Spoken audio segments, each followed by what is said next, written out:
Assalamualaikum warahmatullahi wabarakatuh. Kita ketemu lagi di mata kuliah algoritma pemrograman. Kali ini kita kuliah secara online, tidak secara live, tapi akan saya buatkan video ini untuk pembahasan materi yang akan kita bahas hari ini. Oke, hari ini kita akan membahas materi tentang perulangan atau repetition.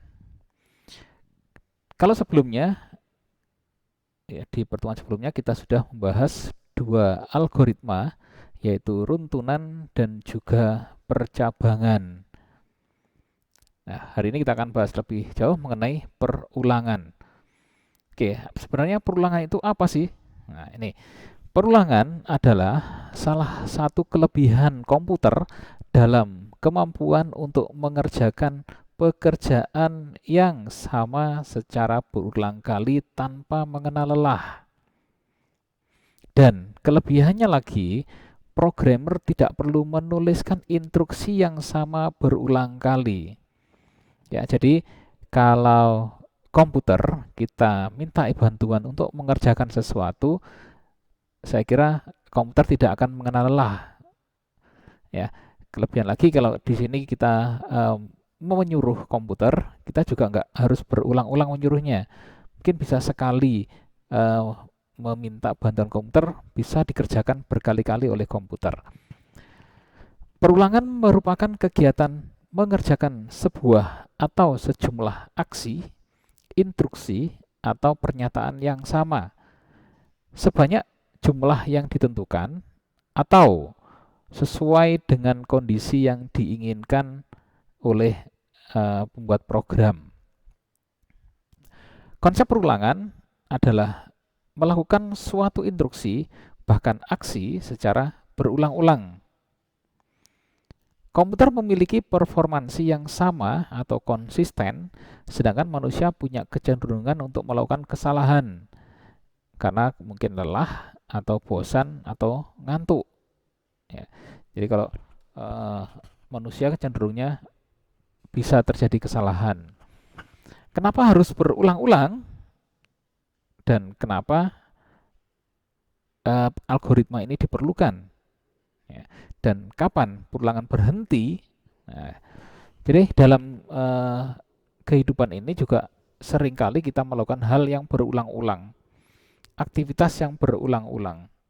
Ya, seperti mandi harus dilakukan setiap hari, makan harus dilakukan setiap hari, mungkin kuliah juga harus dilakukan setiap hari. Ini berulang-ulang terus, kegiatan yang berulang-ulang. Nah, seperti saya contohkan aja pada saat makan. Nah, pada saat makan itu juga berulang-ulang. Pada saat kita uh, mengambil satu sendok nasi di piring, kemudian kita masukkan ke mulut, kita kunyah, kita telan, kita ambil lagi. Ya, kita ulang lagi, mengambil satu sendok lagi, masukkan ke mulut lagi, dikunyah lagi, ditelan lagi, ngambil lagi. Nah, itu berulang-ulang. Nah, kapan harus berhenti? Nah, pada saat kita makan, ketika makan di piring sudah habis, ya harus berhenti. Atau kondisi lain adalah ketika perut kita sudah kenyang, itu juga harus berhenti. Ya, oke. Hal-hal yang penting dalam perulangan, yang pertama, jumlah perulangan dapat ditentukan maupun berdasarkan suatu kondisi tertentu. Jadi kalau kita membuat perulangan itu bisa ditentukan mau berapa kali sih perulangan ini akan diulang, atau mungkin kondisi tertentu. Ketika saya memasukkan nilai dalam program, nilai tertentu, mungkin oh ya nanti akan berhenti. Ya, jadi ada yang bisa ditentukan, ada juga yang berdasarkan kondisi tertentu. Yang kedua, di dalam perulangan harus ada awal dan juga ada akhir. Itu sudah pasti ya. Kemudian yang ketiga, awal merupakan nilai awal memulai sebuah perulangan. Jadi kalau kita memulai perulangan mau diawali dari mana? Gitu ya. Kemudian untuk akhir adalah nilai akhir di mana perulangan harus berhenti. Ya berarti harus ditentukan kapan berangkatnya, kapan selesainya, ya. Kapan mulainya, kapan berakhirnya, ya. Yang kelima, kondisi atau if menentukan apakah perulangan masih terus atau harus sudah dihentikan. Jadi di dalam perulangan tetap menggunakan percabangan atau kondisi. Karena kondisi di sini akan mengecek syarat juga, ya. Syaratnya apakah masih harus dilakukan perulangan ataukah harus sudah dihentikan, gitu ya. Ada dua macam perulangan. Yang pertama, perulangan yang diketahui pasti jumlah perulangannya, dan yang kedua, perulangan yang berdasarkan kondisi atau jumlah perulangan tidak pasti. Kemudian ada beberapa bentuk perulangan, ya, diantaranya ini ya, ada 3. Yang pertama while, yang kedua do while, yang ketiga adalah for. Nah, 3 bentuk perulangan ini yang akan kita gunakan di dalam pemrograman C++. Oke, ketiga perulangan ini akan kita bahas semuanya, tetapi nanti akan kita pisahkan dalam video yang berbeda-beda agar durasinya tidak terlalu panjang. Ya, kita akan bahas while yang pertama, yang kedua adalah do while, dan yang ketiga adalah for. Baik, sebenarnya apa sih yang membedakan ketiga perulangan ini? Oke, secara umum seperti ini. Untuk perulangan dengan menggunakan for, jumlah perulangannya itu sudah bisa diketahui pasti. Ya, untuk for.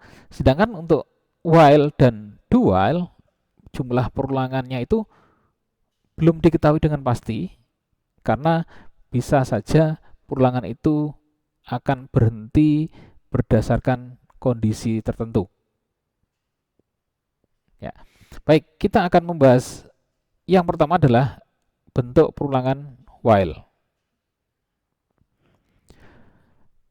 Ini adalah bentuk flowchart dari perulangan while, di mana ada kondisi, ada proses, dan juga ada increment decrement.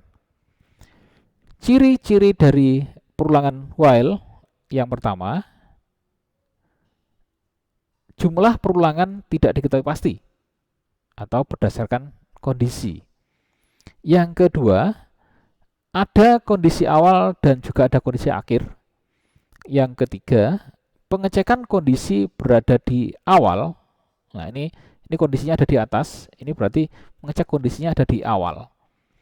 Yang keempat, jumlah perulangan minimum 0 kali. Artinya, perulangan ini bisa saja tidak dilakukan ketika kondisinya itu tidak terpenuhi. Ya, ketika syaratnya pada saat pengecekan kondisi di sini tidak terpenuhi, maka dia akan keluar dari perulangan dan tidak melakukan perulangan sama sekali. Gitu ya. Baik, kita contohkan perulangan yang ada nilainya. Oke, ini. Di sini di awal ini bukan flowchart yang penuh ya, ini hanya potongan. Ada pemberian nilai C sama dengan 10. Setelah itu C akan dilakukan pengecekan kondisi, yaitu apakah C lebih kecil dari 15. Ya, karena di sini C awalnya dikasih nilai 10, maka ketika ditanya di sini, dicek syaratnya, apakah C lebih kecil dari 15? Jawabannya iya. Karena memang C itu lebih kecil dari 15. Setelah mengatakan iya, maka proses ini akan dilakukan. Entah itu melakukan pencetakan, atau melakukan perhitungan, atau mungkin proses yang lain, itu akan dilakukan setelah kondisi mengatakan iya. Setelah melakukan proses, maka ini adalah increment decrement. Nilai naik. Ya, nilai naik C sama dengan C plus 1. Jadi dengan menggunakan increment ini, nilai C akan bertambah 1 terus ketika proses perulangan ini dikerjakan. Nah, karena tadi awalnya adalah 10, dan di sini ditambah 1, maka sekarang nilainya adalah 11. Dicek kembali, apakah 11 lebih kecil dari 15? Jawabannya iya. Maka proses akan dikerjakan lagi. Tambah 1 lagi, jadi 12. Ya, jadi 12. Kemudian dicek kembali, apakah 12 lebih kecil dari 15? Jawabannya iya. Begitu seterusnya, ditambah 1 lagi, sampai kondisinya tidak terpenuhi. Ya. Misalkan C sudah sama dengan 15, apakah 15 lebih kecil dari 15? Jawabannya tidak. Nah, ketika tidak, maka dia perulangan ini akan keluar, proses sudah tidak dikerjakan lagi. Gitu ya. Kondisi awal. Nah, C itu adalah kondisi awal. Jadi kondisi perulangan nilai awal di situ adalah C sama dengan 10.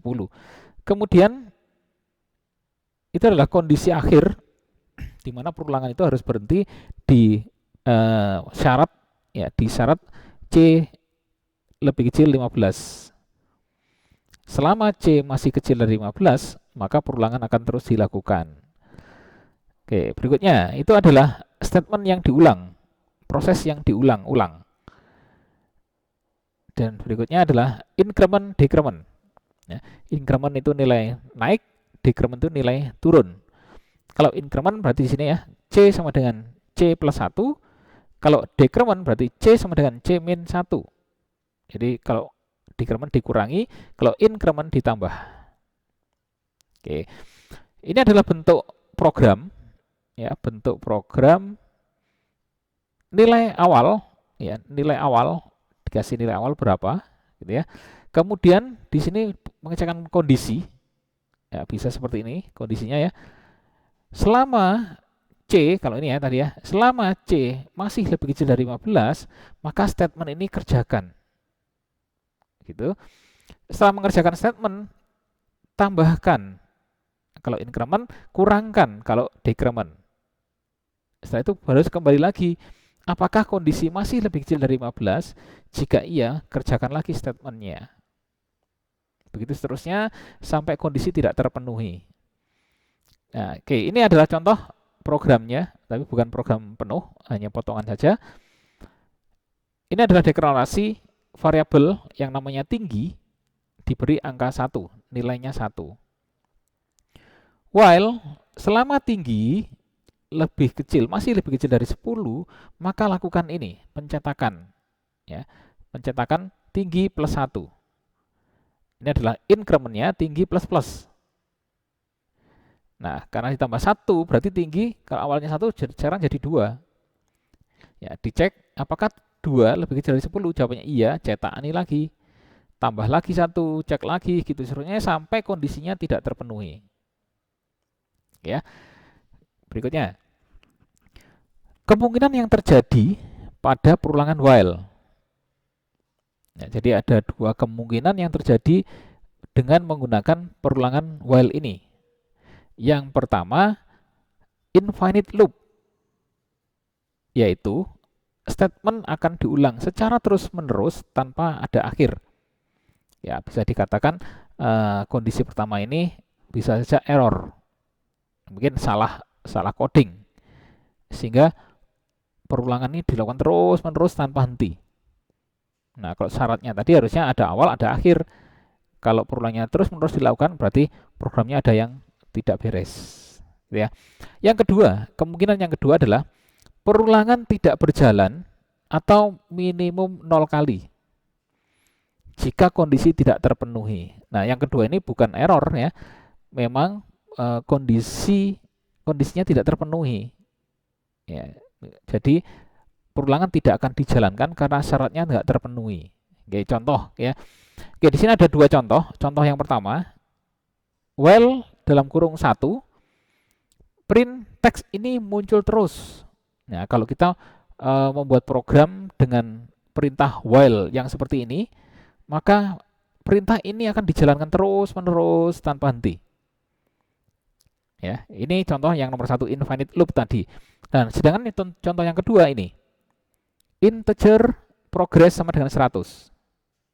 Ya, berarti progress ini di awal diberi nilai 100.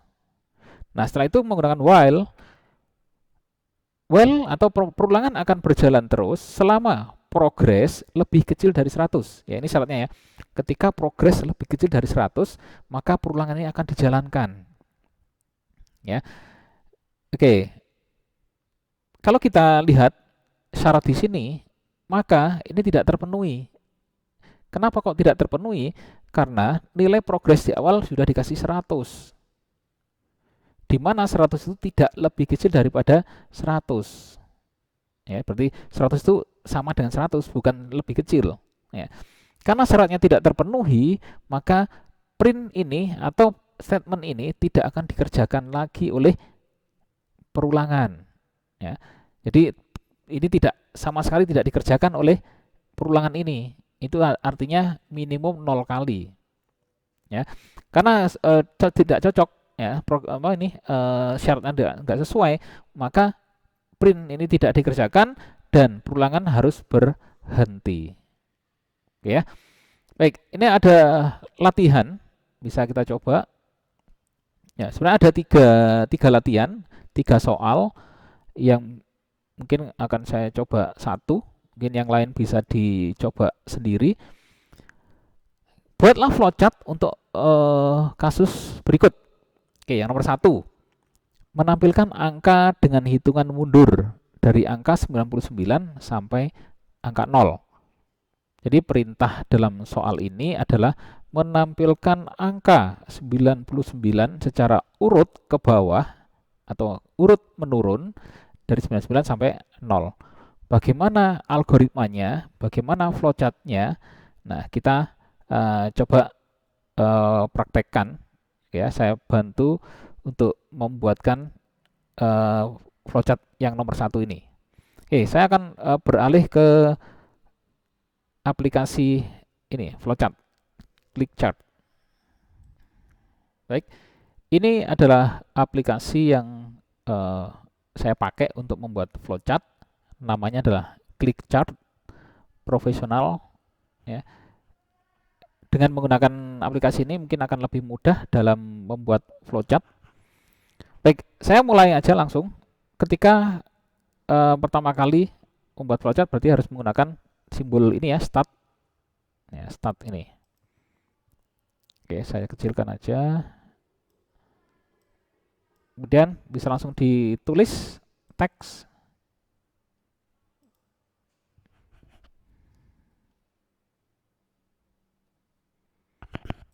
Oke, start. Kemudian yang kedua, nah ini saya mau mendeklarasikan variabel. Saya pakai variabel yang namanya C. Ya, saya pakai ini preparation atau ini memberi nilai awal.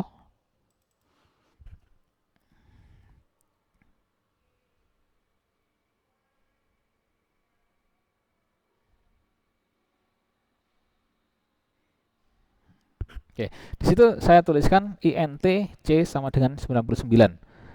Karena nilainya sudah ditentukan yaitu 99 sampai 0, maka bisa langsung saya tuliskan di situ c sama dengan 99.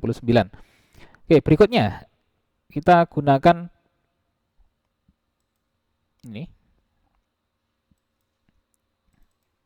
Kita tuliskan di sini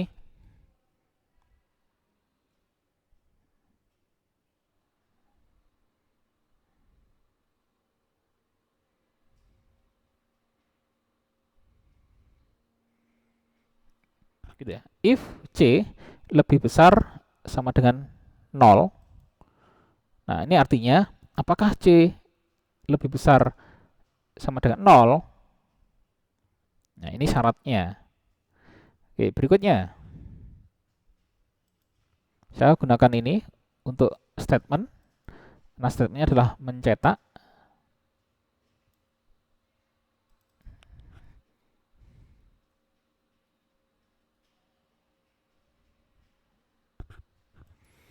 Oke, itu adalah perintah mencetak.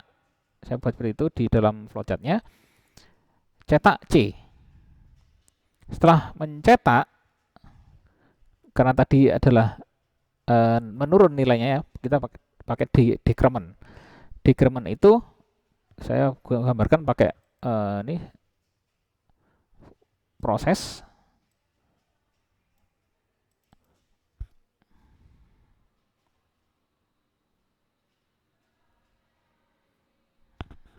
Nah, itu ya. Jadi C sama dengan C min 1. Oke, kalau sudah, oke, saya berikan tanda selesai. Pakai ini lagi.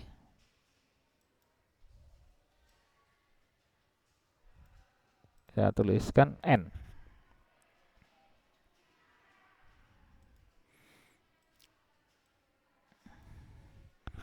Baik, flowchart ini kurang tanda panah. Kita berikan tanda panah.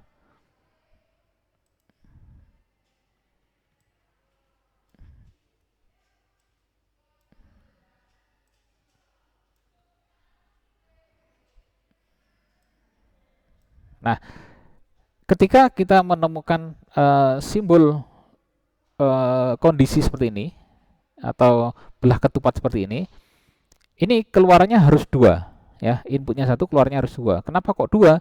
Karena di sini adalah kondisi, di mana kondisi itu jawabannya antara iya dan tidak. Nah, untuk itu berarti harus 2. Nah, oke. Oke, dari sini saya ke sini. Wah, saya ganti dulu.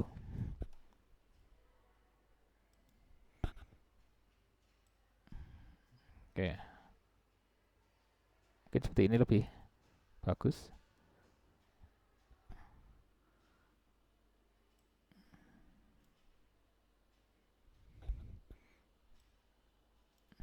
Eh,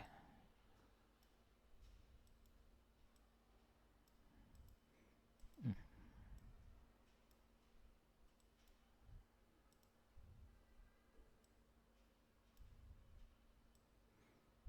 maaf.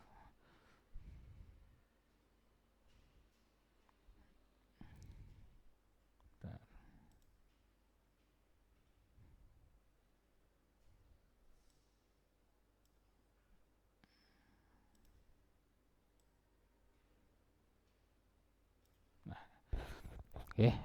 Nah, perulangannya di mana? Nah, perulangannya itu nanti muncul di sini.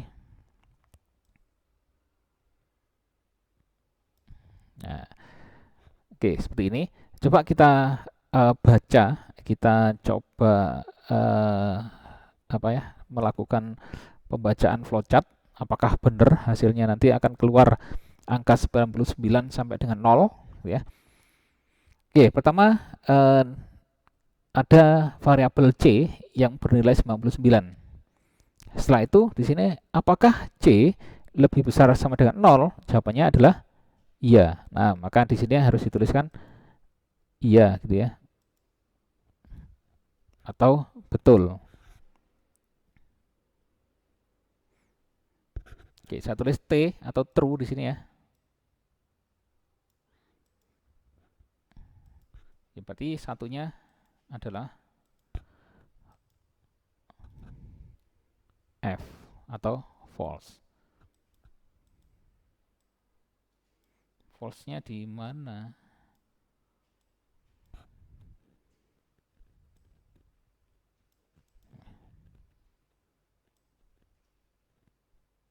Saya taruh di sini aja. Oke ya. Apakah C lebih besar sama dengan 0? Iya, karena C awalnya adalah 99, yang itu berarti angka 99 lebih besar daripada 0. Kalau iya, maka cetak C. Ya, berarti 99 dicetak di layar.